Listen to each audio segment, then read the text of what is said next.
improvements over other methods. So again, the novelty, I would say, is the combined approach. So making improvements over some of the original approaches.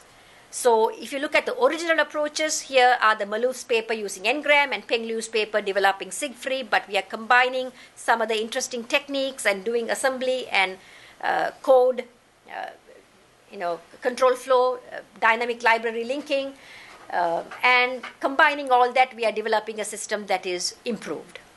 Okay, so the advantages: fast testing, signature-free operation, the usual advantages. Actually, the second is, I'm not saying that may not be able to detect a completely new type of attack. I really want to remove that. And when I talked to the student yesterday, I didn't have time to remove that. It needs samples of attack and normal messages, a lack of data. And I wouldn't say that it cannot completely detect a new attack. And future works, again, finding more features, applying dynamic analysis, and also bringing the semantics of the operations in there. Now, I don't know whether we have funding to do this work because we really have to move on to the honeypots this semester unless the Texas Enterprise Funds will fund us to continue this work. This is something that we have to, we have no plans right now to work on this part to do the improvements. References, I think these, as I said, these are the two significant references, and I can send you of other people that our work has been influenced a lot. One is the Peng Liu paper, the Penn State paper from Usenix, and the other one is Coulter and Malouf's paper, which was published in CKDD in 2004.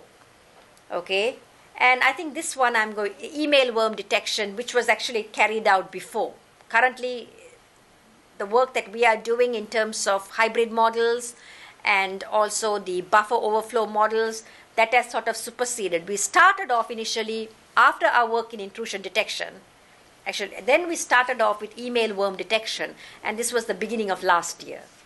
Okay, and as soon as the project started, and I presented this in a workshop at King's College in University of London, and so this is sort of over a year old, where we are using email worm detection approaches, feature extraction, machine learning. So I think I'm going to skip this part, and I want to add.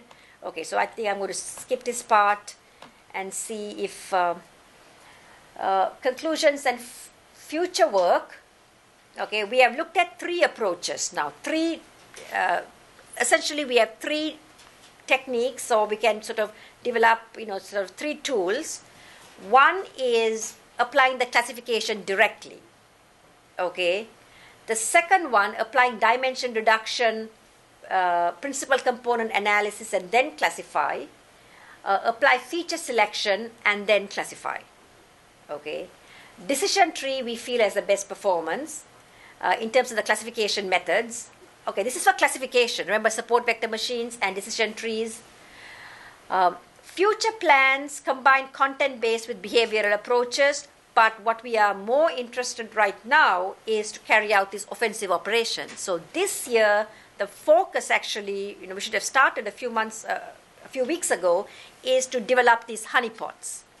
And next year, the focus is how can we go and find out what the untrustworthy partner is up to. Okay, so we really want to monitor. It's just like even in the real world, right? With friendly partners, you want to, with offensive partners, untrustworthy partners, what we really want to do is, attract them, build honeypots, or in the real world with untrustworthy partners, we want to really figure out what their movements are. Where are they going? What are they doing? And so on. We want to cover our movements and find out their movements. In the machine, that's much harder. We want to find out exactly what the adversary is up to. So we have to essentially go and break into their machines. I should be very careful what I say. I don't think we can do that part, so we have to try and figure out how we want to develop the offensive operations. So for questions, I want to write my email address and my colleague's email address. So my email address is, it's actually my first name dot last name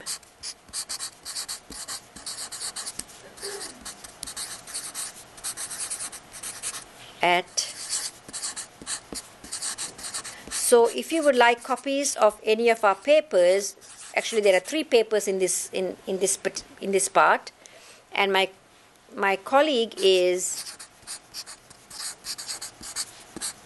You have very nice handwriting. Oh, L. This is L, okay? Lkhan. Were you serious when you said nice handwriting? Very legible.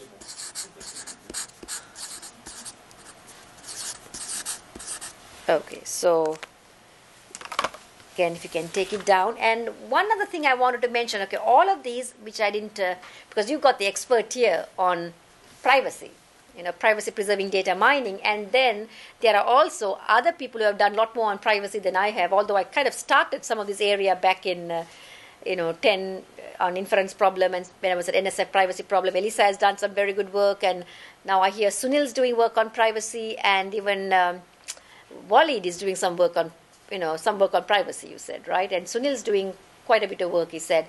So privacy, but I have got different, okay, so the privacy is a major concern here, not in terms of, because we are using data mining for cybersecurity, okay? So again, some processes may want to be private, okay? In the real world, when we do privacy preserving, when we do data mining and try to find out what the people are up to, or just like in the system, we want to find out what these processes are up to. Some processes may want to be private, not divulge what they are doing, okay? Or some people in the real world, we want to maintain their privacy. And so when you talk about privacy, it means different things to different people. In general, when you talk about privacy in the healthcare, we think about privacy in the healthcare or financial, where we release information about ourselves. So in terms of the system, privacy means that if the process says it's fine to monitor it, then we monitor the process. If the process says, I don't want to be monitored, you shouldn't really monitor that process. Okay? So in the real world, if I say I don't want my information to go out, then I want my healthcare records and my financial records to be private. However, that's not the privacy. I teach at various Air Force bases as well as FCA, Armed Forces Communications Electronics Association. Give some classes on data mining and security and so on. But there, when they talk about privacy, it is very different. For them, privacy is that the FBI wants to protect the information about the US citizens, say, and not give the information to a British law enforcement, Scotland Yard, or not give that information to even the CIA or the British intelligence. So they want to protect the privacy of the US citizens. But the data is already been gathered.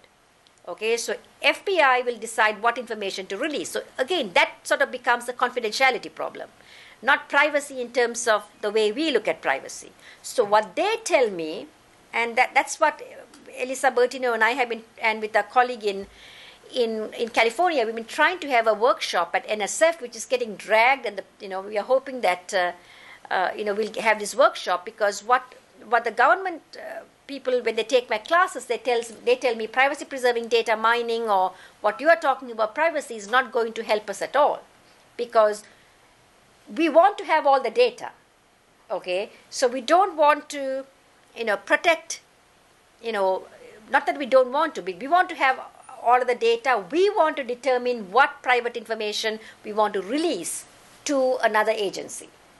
Okay, if you don't have all the original data, so and so is, coming from this place and this age and this much money and has, this sort of disease. If you don't want, that information, we keep it, but we will decide how we are going to release. So doing privacy preserving data mining, they say, is not going to help, because the original data they want to keep. Okay, so that's something, so closely related. Whenever you talk about data mining for security, monitoring a process or monitoring a person, you have to then worry about also, or be concerned about the privacy consequences. Okay, so I think that's it for me. I think we only have 2-3 minutes, yeah. So I'll be happy to answer questions. Yes?